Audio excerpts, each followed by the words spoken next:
교육받치는 길라잡이 직분론 제4장 직분의 자격에 관한 첫 시간이 되겠습니다. 낮 시간에 녹화하는 것은 처음입니다. 그래서 이렇게 커피를 한잔 하면서 진행을 할까 합니다. 이 사장은 다룰 것이 좀 많습니다. 감독과 집사에 관한 그 자격에 관한 것들을 다루기 때문에 감독에 관한 것을 이제 하나의 강의에 다 이제 넣으려고 했는데 굉장히 이제 분량이 많다 보니까 두 파트로 이제 나눠 가지고 이제 진행을 할까 합니다. 그것을 염두에 두시고 수업을 진행하겠습니다. 자, 이 부분과 관련하여서 중요한 것이 이제 디모데 전후서와 디도서입니다. 통상 목회 서신으로 이제 분류를 하게 됩니다. 이 서신들의 이름을 통해 알 수 있죠. 개인에게 보내진 서신입니다. 그러나 이 사람들은 그냥 개인이 아닙니다. 바로 감독이라는 공식 직분을 가진 사람들입니다.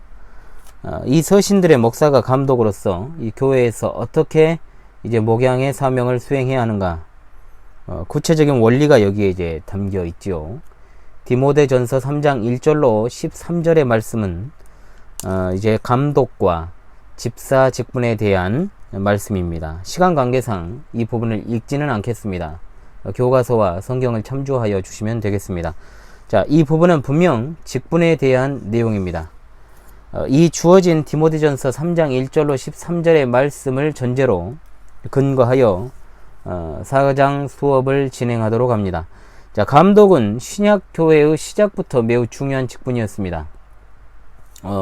우리 장로교회에서 지금은 이 명칭을 사용하지 않지만 성경 그리고 이제 우리 헌법 책에서는 이제 감독이라는 명칭이 나오기도 합니다. 감독은 사실 장로와 같은 말입니다. 단지 감독이라는 말이 주는 어떤 권위주의적인 느낌, 따라서 부를 때는 우리가 장로나 목사라고 부르는 것이 더 적절할 수 있겠습니다. 그럼에도 목사나 장로가 이제 감독의 직무를 수행한다는 것은 분명 사실입니다. 감독은 말 그대로 성경을 따라 성령의 도우심을 기반으로 교회의 성도를 가르치고 살피고 돌보는 자라 할 수 있습니다. 집사 또한 앞서 말씀드린 대로 섬기는 일을 하는 사람이라고 했지요. 물론 이제 요즘은 집사라는 말이 주로 이제 고양이를 기르는 사람들을 가리키는 말로 많이 사용되고 있는 것이 현실입니다. 이처럼 교회는 분명 다스리는 감독과 섬기는 집사에 의해서 세워져 가는 그리스도의 몸된 교회입니다. 따라서 감독은 그리스도의 종으로서 다스림으로 섬기고, 집사는 이제 그리스도의 종으로서 섬김의 사역으로 성도를 돌보는 것입니다. 이 강의를 시작하면서 드렸던 말씀을 기억하실 줄로 압니다. 대개 현실적으로 이제 집사는 장로와 평신도의 중간 단계 개념이고, 이제 서리 집사를 포함시켜 가지고 광범위하게 논의를 한다면 이제 집사가 남자 성도라면 이제 안수 집사 전 단계가 되겠고, 또 여자 성도라면 이제 권사 되기 전 단계, 이런 어떤 위계적인 계급적인 질서적 개념으로 생각을 한다는 거죠. 서리 집사가 어떤 존재입니까?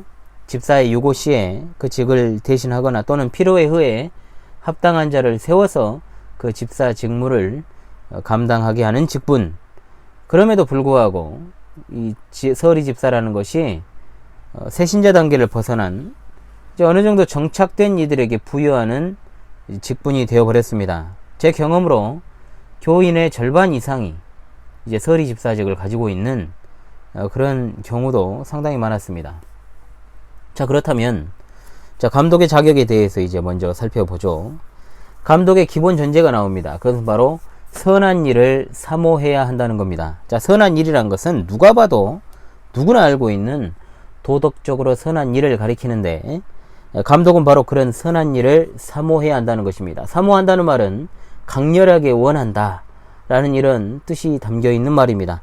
이런 선한 일을 사모해야 한다. 감독은 바로 이런 것에 전제하여서 디모데전서 이제 3장 1절로 13절에 나오는 이제 감독의 자격이 5가지가 등장을 하게 됩니다.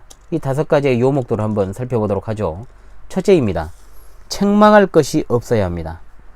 물론 이 말이 이제 감독이 완벽 무결해야 한다는 뜻은 아닙니다. 실제로 사람이 그럴 수도 없지요. 직분자를 선출하는 과정에 있어서 검증이 필요하다는 말입니다. 자, 세워놓으면 어떻게든 그 직임을 감당할 것이다 라는 생각은 참 교회에서는 위험한 그런 생각이지요. 즉 다른 사람을 책망하는 것이 감독인데 책망받을 것이 오히려 많다면 상당히 곤란하지 않겠습니까? 교회 회원에게 인정을 받는 것은 물론입니다. 그리고 외인, 즉 교회 밖에 있는 사람, 불신자들에게도 인정을 받아야 한다. 이 말은 무슨 말입니까? 도덕적으로 일반 회원보다, 다른 회원보다 더 나아야 한다는 것이지요. 자, 털면 먼지가 상당히 많이 나는 사람이 있습니다. 그러면 생각해 보십시오. 털면 먼지가 누가 봐도 많이 나올 것 같은 사람으로부터 권징을 받는 것을 달가워할 사람은 없을 것입니다. 자, 당연히 이런 말을 할 것입니다. 너나 잘하세요. 응? 너나 잘하세요. 우리가 잘 아는 디모데후서 3장 16절로 17절의 말씀에 나오는 하나님의 사람이 있죠. 자, 이 하나님의 사람은 구약에서는 선지자로 지칭이 되었고 신약에서는 바로 목사를 가리키는 말입니다. 당연히 목사될 이는 자신이 먼저 교훈을 깨달아야 되고 책망을 받으며 교정하고 또한 가르침의 정도를 걸어가야 한다는 말입니다. 그리고 두 번째입니다. 자, 가정에 충실해야 합니다. 자, 기본적으로 이제 한 아내의 남편이 되어야 한다 그랬는데 왜 이것을 강조하고 있겠습니까? 자, 그 당시에 일부 다처제가 사회적으로 용인되고 또 난무하던 시대이기 때문입니다. 우리나라 초대 기독교회 당시에도 이제 축첩을 선교사들이 금할 정도로 일부 다처제가 아주 만연해 있던 사회였습니다. 우리가 역사의 기록을 통해 알 수 있지요. 일단은 자기 집을 잘 다스려야 하나님의 교회를 잘 돌볼 수 있다. 더 말할 나위가 없죠. 더 말해서 뭐 하겠습니까? 말씀을 통해서 교회를 다스리는 것이 바로 목사인데 자기 가정을 말씀으로 다스리는 것이 선행이 되지 않는다면 그것이야말로 위선이 되겠지요. 교회가 든든히 서가려면 목사는 물론이거니와 각 가정의 믿음의 가장인 남편들이 아내와 자녀를 말씀으로 양육하는 것이 선행이 되어야 합니다. 이러한 것들이 잘 될 때 당연히 든든한 가정 위에 세워진 교회가 얼마나 반석 위에 세워진 교회로서 든든해 갈지 알 수가 없는 것이죠. 자, 세 번째입니다. 절제하고 근신해야 합니다. 자, 절제라는 말은 이제 깨어있다는 말과 같습니다. 깨어있다라는 말, 이제 양무리를 돌보는 파수꾼이 한눈을 팔거나 늘 졸거나 자면 안 되겠죠. 자, 늘 깨어서 사나운 짐승으로부터 양들을 지키는 것이 바로 파수꾼의 사명입니다. 자, 그 다음으로 이제 근신입니다.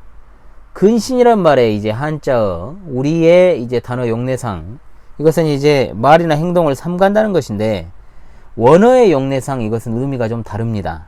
자, 성경의 용례에 따라 근신이란 말을 정의하자면 이것은 정신을 차리다란 말이 있고 분별력이라는 말이라고 우리가 생각할 수가 있겠습니다. 자, 그러므로 이것은 이제 정신을 차리고 있어야 된다, 분별력을 갖춰야 된다, 이것은 감독의 덕목으로만 끝나는 것이 아니죠. 배도와 불신앙이 난무하는 이 말세, 이 말의 혼탁한 상황 속에서 참된 교회의 성도들이 갖추어야 될 덕목이 바로 정신을 차리는 것이고 분별력을 갖추는 것입니다. 자, 오늘 제4장 이 개혁바신앙 길라잡이 제4장의 직분자의 자격에 관한 첫 시간은 이것으로 마치도록 하겠습니다. 수고하셨습니다.